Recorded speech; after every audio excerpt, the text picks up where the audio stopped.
بسم اللہ الرحمن الرحیم۔ ڈیئر اسٹوڈینٹس، السلام علیکم۔ امید ہے آپ سب خیریت سے ہوں گے۔ ڈیئر اسٹوڈینٹس، آج کا ہمارا موضوع ہے حصہ غزل۔ 11ویں جماعت کی اردو کتاب سے حصہ غزل کے اشعار پڑھیں گے، ان کی تشریح کریں گے۔ ڈیئر اسٹوڈینٹس، حصہ غزل کا پہلا غزل جو ہے ان کے مصنف ہیں میر تقی میر۔ غزل کے اشعار کی تشریح سے پہلے ہم میر تقی میر کے تعارف دیکھتے ہیں۔ ڈیئر اسٹوڈینٹس، میر تقی میر کی شاعری زندگی کے انقلابات کی ترجمان رہی ہے۔ اگرچہ بعض ناقدین نے میر کو قنوتیت کا حامل شاعر بھی کہا ہے، لیکن حقیقت یہ ہے کہ میر تقی میر کا تخلیقی شعور زندگی کی مایوسیوں کی نشاندہی کر کے بھی گم کر دینے والی یاسیت کی منزل سے نہ صرف فاصلے پر رہتا ہے بلکہ زیر سطح ایک نشاطیہ احساس کو جگانے کا باعث بھی بنتا رہتا ہے۔ یہی سبب ہے کہ میر کی شاعرانہ عظمت کا اعتراف نہ صرف ان کے معاصرین نے کیا ہے بلکہ اب تک کے تمام مستند ناقدین اور غزل کے معتبر شعراء نے میر کے کلام کی ہمگیریت، نشتریت اور افادیت کو کھلے دل سے تسلیم کیا ہے۔ غالب جیسے یگانہ روزگار شاعر نے برملا یہ کہا: ریختہ کہ تمہیں استاد نہیں ہو غالب، کہتے ہیں اگلے زمانے میں کوئی میر بھی تھا۔ میر کو خدائے سخن کے نام سے بھی یاد کیا جاتا ہے۔ میر کا اسلوب بیان سادہ اور سلیس ہونے کے باوجود ندرت اور انفرادیت کا حامل ہے۔ ان کے کلام میں روزمرہ اور محاورے کا التزام بخوبی موجود ہے۔ ان کے عہد کو اردو شاعری کے زرعی عہد سے تعبیر کیا جاتا ہے۔ انہوں نے اردو ادب کو 6 ضخیم مجموعہ ہائے کلام دیے، جن کی قدر و قیمت وقت گزرنے کے ساتھ ساتھ بڑھتی چلی جا رہی ہے۔ گویا میر تقی میر کا یہ دعویٰ بالکل درست ثابت ہوا ہے: سارے عالم پر ہوں میں چھایا ہوا، مستند ہے میرا فرمایا ہوا۔ غزل نمبر 1، اشعار کی تشریح۔ شعر نمبر 1 ہے: فقیران آئے صدا کر چلے، میاں خوش رہو ہم دعا کر چلے۔ تشریح۔ ڈیئر اسٹوڈینٹس، شاعر اس شعر میں اپنے قلندرانہ مزاج کی عکاسی کرتے ہوئے کہتا ہے کہ ہم تو ان فقیروں کی طرح ہیں جو دروازے پر آ کر آواز لگاتے ہیں اور خیرات ملے یا نہ ملے دونوں صورتوں میں دعائیں دے کر چلے جاتے ہیں۔ بس ہم اس دنیا میں بھی ایسے ہی آئے ہیں اور اب یہاں سے جاتے ہوئے باقی رہ جانے والوں کو یہی دعا دیتے ہیں کہ تم اس دنیا میں خوش اور سکھی رہو۔ ہمارا جانے کا وقت آ گیا ہے۔ ہم اگر ناخوش بھی ہوں تو تمہارے لیے ہمیشہ خوش رہنے کی دعا کرتے ہیں۔ بقول عبدالحمید عدم کی یہ شعر ہے: خدا نصیب کرے دائمی خوشی ان کو، عدم وہ لوگ جو ہم کو اداس رکھتے ہیں۔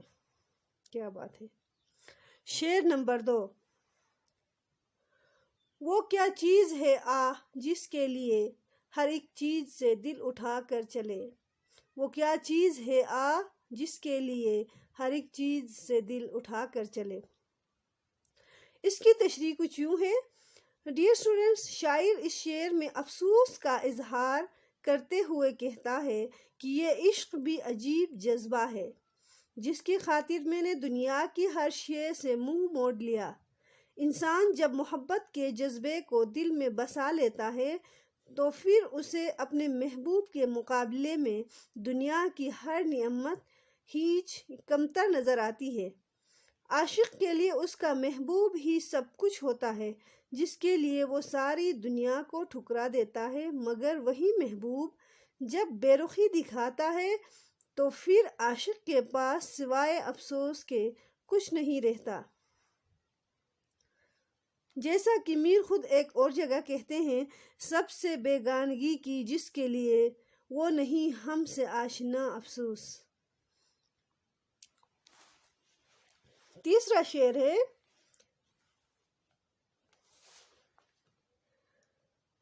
کوئی نا امیدانہ کر کے نگاہ، سو تم ہم سے منہ بھی چھپا کر چلے، سو تم ہم سے منہ بھی چھپا کر چلے۔ شاعر اس شعر میں محبوب کی بے رخی کی شکایت کرتے ہوئے کہتا ہے کہ اے میرے محبوب، ہمیں تو تم سے کئی امیدیں وابستہ تھیں، تم ہمیں پر امید نظروں سے نہیں دیکھنا چاہتے تھے تو ایک نا امیدانہ نظر ہی ہم پر ڈال دی ہوتی، مگر تو ہم پر کسی قسم کی نگاہ ڈالنے کے بجائے اپنا چہرہ ہی چھپا کر گزر گئے۔ اے محبوب، کیا میں تیری ایک نظر کا بھی روادار نہیں؟ تو مجھے اس قدر ناپسند کرتا ہے کہ میری طرف دیکھنا بھی تجھے گوارا نہیں۔ آتش کہتے ہیں، نہ مڑ کر بھی بے درد قاتل نے دیکھا، تڑپتے رہے نیم جاں کیسے کیسے۔ شعر نمبر 4، دکھائی دے یوں کہ بے خود کیا، ہمیں آپ سے بھی جدا کر چلے، ہمیں آپ سے بھی جدا کر چلے۔ شاعر میر تقی میر کہتا ہے کہ ہمارے سامنے جب محبوب جلوہ گر ہوا تو ہم اس کے حسن کی تاب نہ لا سکے، اس حسین چہرے کو دیکھ کر ہمارے ہوش گم ہو گئے۔ محبوب کے دیدار نے ہم کو خود بھی بیگانہ کر دیا۔ مطلب یہ کہ میر اپنے محبوب کے یعنی دیکھنا کا مشتاق تھا، شوقین تھا، لیکن جو ہی محبوب نظروں کے سامنے آیا وہ اپنے ہوش حواس کھو بیٹھا۔ میر خود ایک جگہ کہتے ہیں کہ دل جو دیدار کا قاتل کے بہت بھوکا تھا، اس ستم کشتہ سے ایک زخم بھی کھایا نہ گیا۔ ڈیئر اسٹوڈنٹس، شعر نمبر 5، جبیں سجدہ کرتے ہی کرتے گئی، حق بندگی ہم ادا کر چلے۔ تشریح، اس شعر کی تشریح حقیقی اور مجازی دونوں حوالے سے کی جا سکتی ہے۔ ڈیئر اسٹوڈنٹس، مجازی معنوں میں تشریح ایسی ہوگی، شاعر کی مراد یہ ہے کہ محبوب کے آگے سر جھکانا اور اس کی فرمانبرداری ہی محبت کا اولین تقاضا ہے۔ محبوب کے آگے سر جھکانا اور اس کی فرمانبرداری ہی محبت کا اولین تقاضا ہے، اس لیے میرے محبوب، میں تیری فرمانبرداری کا حق پوری طرح ادا کر چکا ہوں، میں نے تیرے ہر حکم کے سامنے سر تسلیم خم کیا ہے۔ ڈیئر اسٹوڈنٹس، حقیقی معنوں میں اس شعر کی تشریح یوں ہوگی، شاعر کہتا ہے کہ اے اللہ تعالیٰ، میں تیری بندگی کا حق ادا کرنے کی کوشش کر رہا ہوں، تیری عبادات اور اطاعت میں نے کوئی کسر اٹھا نہیں رکھی، میری پیشانی ہمیشہ تیرے حضور میں سجدہ ریز رہی ہے۔ بقول احمد فراز، کوئی خدا ہو کہ پتھر جسے بھی ہم چاہیں، تمام عمر اسی کی عبادتیں کرنی۔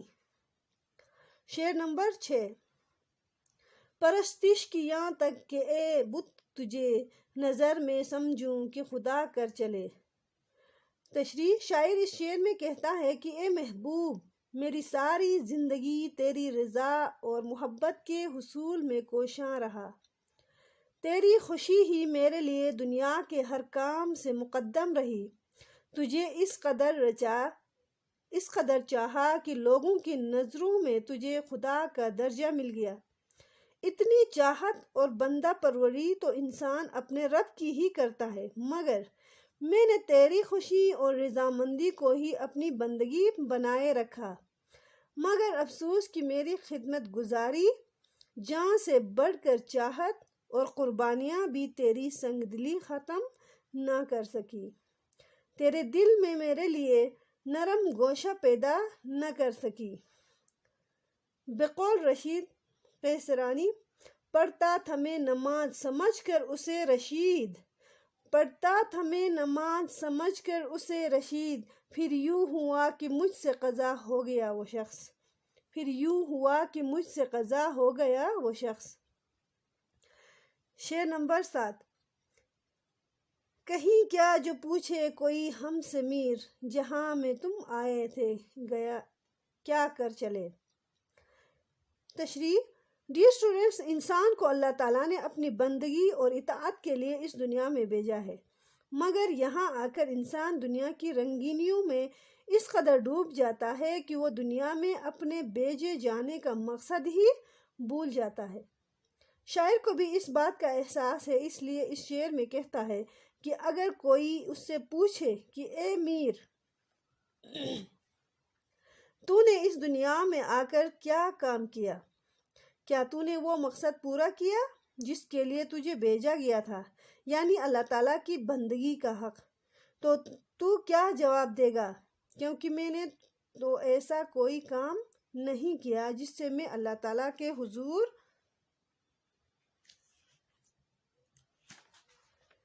سرخرو ہو سکوں۔ ڈیئر اسٹوڈینٹس، اسی کے ساتھ اپنا بہت سارا خیال رکھیے گا۔ اللہ آپ کا حامی و ناصر ہو۔ نیکسٹ ویڈیو میں ملیں گے، تب تک کے لیے اللہ نگہبان۔